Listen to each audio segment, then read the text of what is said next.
Conservative new media viewers and JLin fans around the world, what is up? It's me, PFE, Paul F. Villarreal, the NBA expert. We are here to talk about Houston's heartbreaking 123-120 defeat tonight to the Dallas Mavericks in Dallas, Texas. I'm going to do this video a little bit different than I do most of the videos. First of all, I don't know if I'm going to do a long video about this game, just because there's not a lot of positivity about this game in a lot of ways, although there is a lot to talk about in this game. So I don't know, maybe this short video will just end up being the long video or something like this. Second of all, I'm going to do the structure of this a little bit different.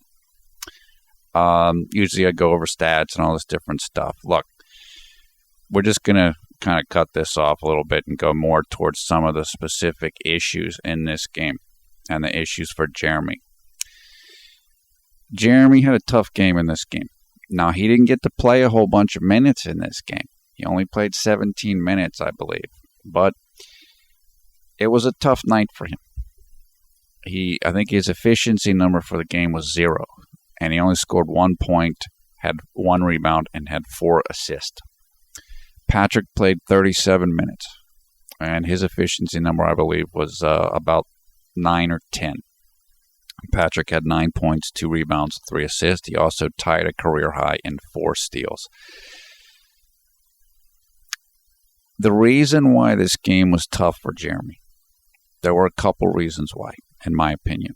The first reason why was his shot was off. If you're a scorer, primarily a scorer who plays on the perimeter, and your shot is off, a lot of times it's going to be tough for you.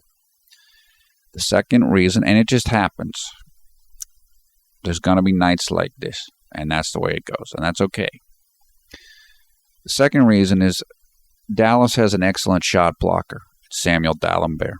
So it's not easy to get to the rim and score baskets against them when Dalembert's in the game.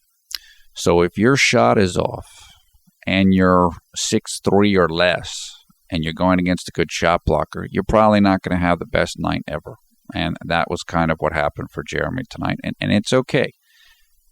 The Rockets have played 13 games this year, and they are 8-5, which is good. And Jeremy's played well in 11 of the 13 games. So it's okay. We'll take an 11-2 ledger for Jeremy's outings this year. Another reason why it was tough for Jeremy tonight was the game was quick. And we've talked about this before, how when Jeremy plays against teams that play fast, or if you go into the playoffs and it's quicker, sometimes that's a little bit of a tough thing for him. He was going up against some players tonight that are very quick. Monte Ellis, when he was on him, Shane Larkin, the backup point guard, he's fast.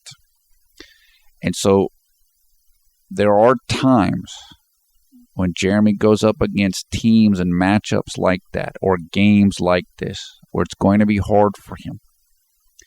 This is a big part of what happened, in my opinion, in the Oklahoma City playoff series. Of course, Jeremy got hurt in the second game, so we never really got to see him, but this is something he's going to have to adjust to more and more, and he will adjust to it. But because of Jeremy's limitations athletically, the lateral movement, etc., there are games like this where he's not going to look that good. And it's okay, but it will happen every now and then. And tonight was one of those nights, I thought. And I made notes about that while I was watching the game. Now, Jeremy will get beyond that. But he still has to work to be able to get beyond that. And to be fair to him, the team needs to work with him, and his teammates need to work with him as well on that matter. But it's more than anything else, it's an experience thing. And I thought Jeremy was pressing a little bit tonight, although some of the shots that he got were not ideal shots. He's getting the ball late in the shot clock. One time he missed a layup because he actually wanted to pass the ball but ended up having to take the shot, this type of thing. So it does happen. Well, let me just say this quickly. I did do a second video about the Boston game, and I know a lot of you didn't get to see that. So if you didn't get to see it, go and watch it. Maybe I'll throw the information about it in a link in the comments so you can go and watch it, because there's a lot that went on in that game that you're going to want to know about. One of the things that was particularly important in that game was that Jeremy, when he does pick and rolls, and the guy that he's doing the pick and roll with is guarded, meaning his teammate, he's shooting more, which is good. That's really important. But there was one shot in this game where Jeremy really wanted to pass the ball and he couldn't. And I think it might have been on a pick and roll. And so it ended up being a bad shot and it looked bad. And, Jeremy had an air ball three. So, again, when he's off, he can look really, really bad. And that just has to do with how his game is and stuff. But it doesn't mean anything. Jeremy's the type of guy he's a 5-on-5 player more than he is a 1-on-1 player, although he can blow by people 1-on-1. So when it doesn't work out well, then it might look like tonight, or it might look like the OKC series in the playoffs. And that's okay. That's what I'm saying. There's going to be a lot of people frustrated. I know a lot of people, you guys are mad. I was just on Twitter talking to people.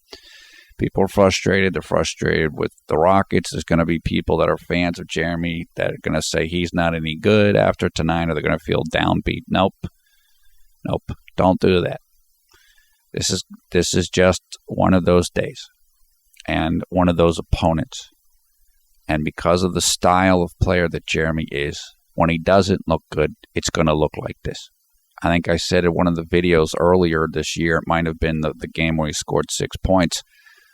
Someone mentioned that when Jeremy doesn't look good, he looks like somebody down at the YMCA.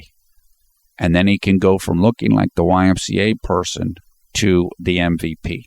And that's exactly right.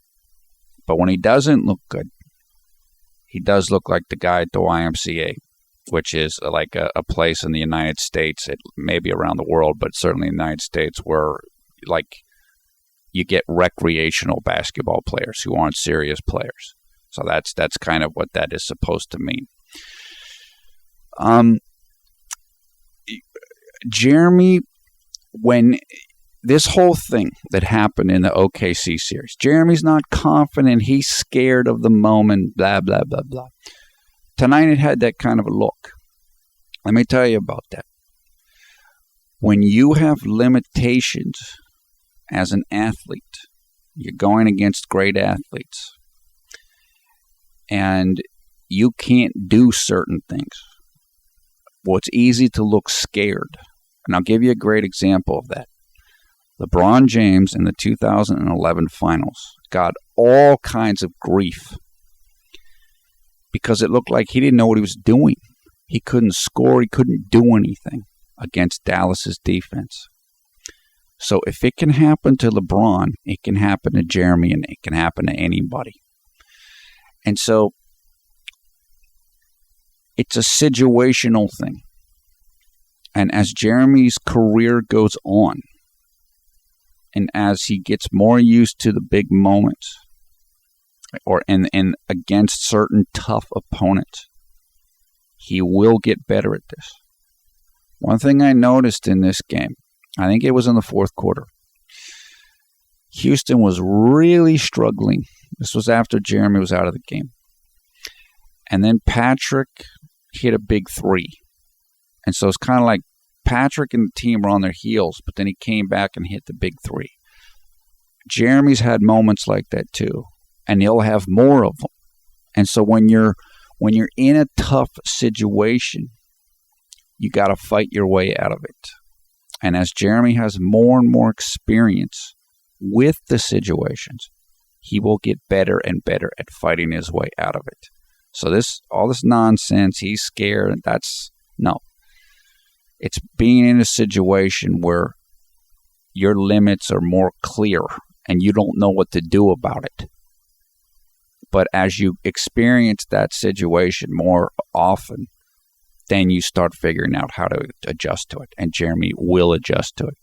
We know it. We know how much Jeremy can improve and adjust. He just needs to keep going through it, and then he'll get better and better at it. So the other reason, primary reason, besides his shot being off and Dallas having a good shot blocker, why Jeremy did not play a lot of minutes. Well, one, Patrick played pretty well, although he didn't shoot well. He did play. He played better than Jeremy did in general. The core reason, or maybe the reason, why Patrick played a bunch of minutes and Jeremy didn't, was because Patrick had to help James Harden on defense against Monte Ellis, who totally lit it up tonight for 37 points and 8 assists. Basically, Monte Ellis and Dirk Nowitzki carried the Mavs tonight. Monte's efficiency for the game was like 37. So we heard all this stuff about Ty Lawson. Yeah, well, how about Monte Ellis, the guy that James Harden was guarding, right? Guarding in quotes. Guarding like, well, you saw the game, so you know what I'm talking about. I don't want to be negative about to James or anybody else. I'm only doing this because there's this perception James is this incredible player, and he is a great player. But Jeremy supposedly can't play defense. Well, what about James Harden? That's the question that I'm asking here. Okay, and remember, and I said this on Twitter, James Harden came into this season saying that he really wanted to focus on defense and he wanted to guard the other team's best perimeter player. Well, yeah, that ended tonight, if it hadn't already ended. Because when the going got tough, Kevin McHale put Patrick Beverley on Monte Ellis, and he took James Harden off Monte Ellis. So that's what you need to know. Monte's efficiency was 37 or 38. And I calculated it, but I'm not looking at it right now. Dirk's efficiency was 40, I believe. So those two guys carried the Mavericks. And let me just say this quickly before I go on. I really feel bad tonight for Dwight Howard because he played his rear end off in this game. He played awesome. His efficiency was like 35 or 37, something like this. 35, I think. 33 points, 11 rebounds, and hit 9 of 13 free throws. At one point in this game, Dwight was like 11 of 11 on field goal attempts. He was awesome in this game. I did feel bad for him. I also felt bad for Chandler Bieber-Parsons, who had a very high efficiency, I think in the 30s as well, because he played great. I wasn't thrilled when Chandler looked off Jeremy a couple of times on offense, though. One, when he looked him off so that Jeremy could start the offensive sequence with the dribble, Chandler tried to do something, he turned it over. And then another time when Jeremy was sitting on the three-point line wide open and Chandler didn't pass it to him. So I do feel bad for Bieber, but a little less bad because of those couple of instances with Jeremy. So Patrick was needed to try to cover James Harden's man in this game. And that's the reason, that might be the main reason why he played so many minutes in this game. I said this on Twitter, and I'll say it again. At the beginning of the fourth quarter, Dallas shot 3 of 6 from the field with Jeremy out on the court. Okay? They started the quarter 1 of 4. But Dirk, I think, hit a couple shots in a row. And so while Jeremy was in the game, he was in the game for the first two and a half minutes or so of the fourth quarter. Dallas was 3 of 6. Once Jeremy left the game, Dallas shot 11 of 12 from the field for the rest of the game. Jeremy came in at the very end of the game, but they probably brought him in to try to hit a 3 or get free throws. But in between the time Jeremy was out, Dallas shot 11 of 12. So if Jeremy can't be on the court, supposedly, because of defensive reasons, well, that didn't work out really well tonight because Dallas shot 50% with Jeremy on the court, and then they shot whatever it was, 90-something% or whatever with him off the court. So that has to be looked at. That has to be looked at. Because I can tell you what, right now, again, I'm honest about stuff. If Houston had won this game, then what you would have heard was how Patrick needs to be on the court and Jeremy needs to be off the court.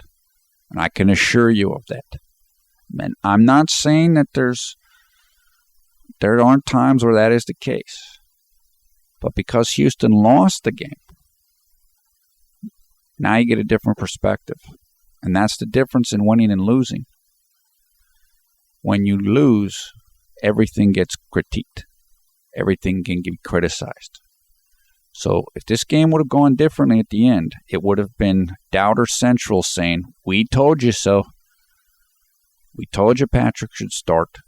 And we told you Jeremy needs to be off the court in stretches." Well, it didn't work out tonight, so you can't say that. Now, Jeremy did have the worst plus-minus on the team tonight, -10. And you will hear doubters say that. So you need to know that. That's going to happen. However, what happened in the fourth quarter happened without Jeremy on the court. So who's getting blamed now? That's all I'm asking. Who are you going to blame now? That's what I want to know. I know a lot of you people are not happy. I saw in comments during the game. People thinking that the Rockets are doing Jeremy wrong. All of these things.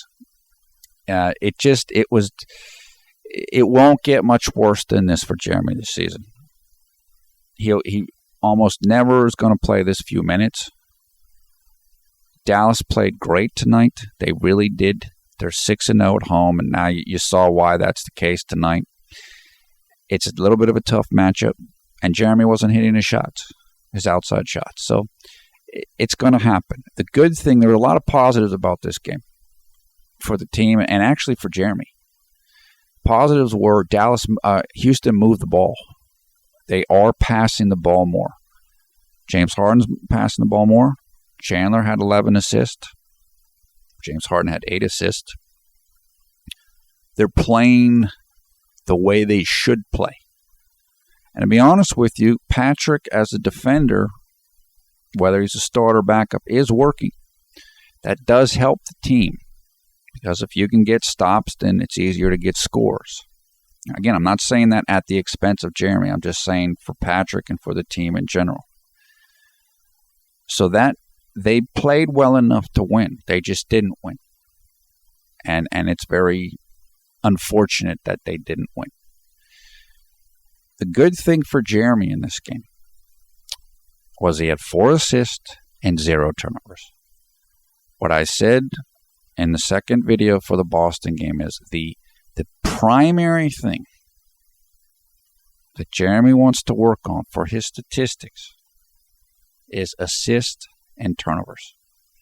And so for the last, 4 games now, I think Jeremy's had like 19 assists and only I can't remember right now, 4 turnovers or something. So he's doing phenomenally well at that. He's starting to focus on that more, and it's working. Remember all this stuff, Jeremy's a turnover machine and all this other nonsense. Well, I guess maybe he's not. And as I've said before, it does take time to work on various things, meaning you can't do everything at once. But Jeremy is working on that part of his game, and he focused on defense tonight. He did. He played some good defense tonight. Played good defense against Jose Calderon. He did what he could against Monte Ellis. You're not going to stop Monte Ellis off the dribble. Jeremy's not stopping him. Patrick's not stopping him. James Harden isn't stopping him, etc. We know that the last 2 times these teams played, Jeremy shut out Jose Calderon. Jeremy started the game, and Jose Calderon scored 0 points as the starter for Dallas. Well, tonight I think Jose Calderon scored 13 points. So I'm not going to sit here and tell you Jeremy played great defense on Monte Ellis or even incredible defense on Shane Larkin. but he competed. He worked at it, he focused on it, and he did what he was capable of doing. Look, I'll be honest with you, too. There have been many good point guards that weren't the greatest defenders in the world, like Steve Nash. So Jeremy doesn't have to be the best defender that ever lived. He just needs to focus on it and keep working on it. And over this summer, he clearly worked at it. If you listen to him and the interviews that he gave, and I think also in his videos like Reloaded, he has talked about how he worked on his defensive stance, meaning his defensive posture. So he's working on it.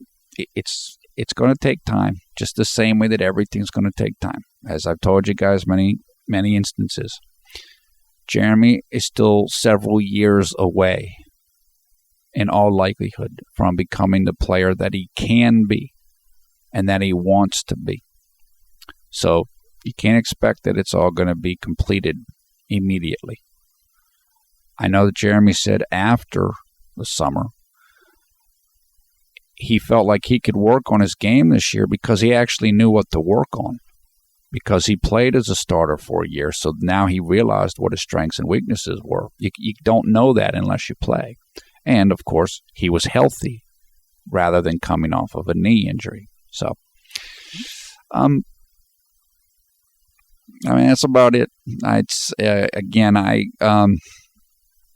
was a very disappointing night for me personally. It was a team blew it. I think they were outscored by like 17 points or 19 points, 17 points in the fourth quarter. They had this game. They should have won this game, but they didn't win it. And Jeremy didn't do great, and he didn't get to play much. So it was a tough evening for Lin fans and for Rocket fans all the way around. That's what I said. I don't know if, maybe we do a long video, but I would imagine that that's probably not going to happen. There's only so much to talk about. Jeremy will be back. And as was pointed out to me, and as I mentioned earlier, several of Jeremy's shots were rushed shots. One of the shots was a 2-for-1 shot. He took a three-pointer so that Houston could get possession again. He had to rush it. It was a super deep three, and he missed it. Another one came very late in the shot clock. Another one was the shot which I mentioned that he wanted to pass the ball. So it's kind of like everything that could go wrong did go wrong for Jeremy tonight. And it's going to happen. It's going to happen. But we will move on to the next game. The team will move on from here, and they'll look at it. The next game is coming up in the United States this upcoming Saturday, November 23rd, against the Minnesota Timberwolves. That game will take place in Houston, Texas, at 8 p.m. Eastern Time, which means it'll take place Sunday, November 24th at 9 a.m. in Taipei, Taiwan. I believe that game will be shown in the United States on NBA TV. So I guess pretty much it. I told you why Jeremy didn't play a lot tonight, why Patrick played a lot more, and again, the team, the formula that the team wanted, or the strategy that they used tonight, it worked pretty well for most of the game, but it didn't work at the end. And the team will learn from this, just like Jeremy's going to learn from it. Dallas is good. They're better than I thought they were going to be. They definitely look like a playoff team. If they don't get hurt, if they don't suffer a significant injury, and I hope they don't, then I definitely think they're going to make the playoffs. What Dallas has kind of lacked, they lacked a little bit of depth recently. They've had some health issues, and they were kind of old. They weren't super athletic. Well, now they got some more athletic guys, like Monte, like Shane Larkin. So it's kind of like they're a dangerous team. And tonight they showed what they're capable of. We didn't really see that in the first game against them this year. but we definitely saw it tonight. So there's no shame in losing to them. I mean, they're 8-4 now, which is actually a better record than Houston. And again, they're 6-0 at home. So they just kind of got into a mindset in the fourth quarter like, we're not losing and we're not going to miss any shots. And once they started hitting shots, for the last 9 or 10 minutes of the game, the only shot they missed was that long three-pointer by Monte Ellis from about 15 degrees, 20 degrees left of the top of the arc. And that was it. They hit everything. So it's very difficult to beat an opponent when they can do that. But overall, as I said, Jeremy learns from this. He moves on. Team played really, really well. They just didn't get it done down the stretch. You want to blame the team, the players. You want to blame McHale or the substitution patterns or the strategy. And an issue for Houston is they don't really have anybody that can guard Dirk. A lot of teams have that problem. Dirk's 7 foot tall and can shoot jump shots over his head. You know, his form takes his shots way over his head. So basically, you can't block it. And it's difficult to guard him. Some teams do it better than others. Usually it takes an aggressive, athletic, small forward or power forward. And probably the best candidate on the team is Terrence Jones. The problem for Terrence is he's young and Dirk's a veteran. So that's not always going to work really well, particularly for a scorer on the level of Dirk Nowitzki. I think now he's like 15th in NBA history in scoring. He gets a rookie on him or a young guy, he's just going to go to work against him. Terrence does have the height and athleticism and size to bother Dirk, but he's inexperienced. The only other person on the team I think that might be able to do something is Chandler. But I don't know if Chandler's big enough in terms of body mass to be able to bother Dirk. Dirk can post you up a little bit and do some moves on you. It's very, very, very difficult to stop him. The problem for somebody like Dwight or whatever is they don't want to guard Dirk out on the three-point line. And so power forwards and centers that try to guard him, they're not used to guarding out that far on the floor. And Dirk knows that. So he'll just go out and three-point line, just start raining threes, and you have to react to that. I remember in the first matchup between these two teams this year, Dwight tried to guard him, or Dwight actually wasn't guarding him out on the three-point line. Dirk's like, okay, I'm just going to shoot jump shots. And Dwight's just not used to that. So if you're not used to doing something, you're probably not going to do it very well. And Dwight didn't do it really well, and nobody else did it really well tonight either. So,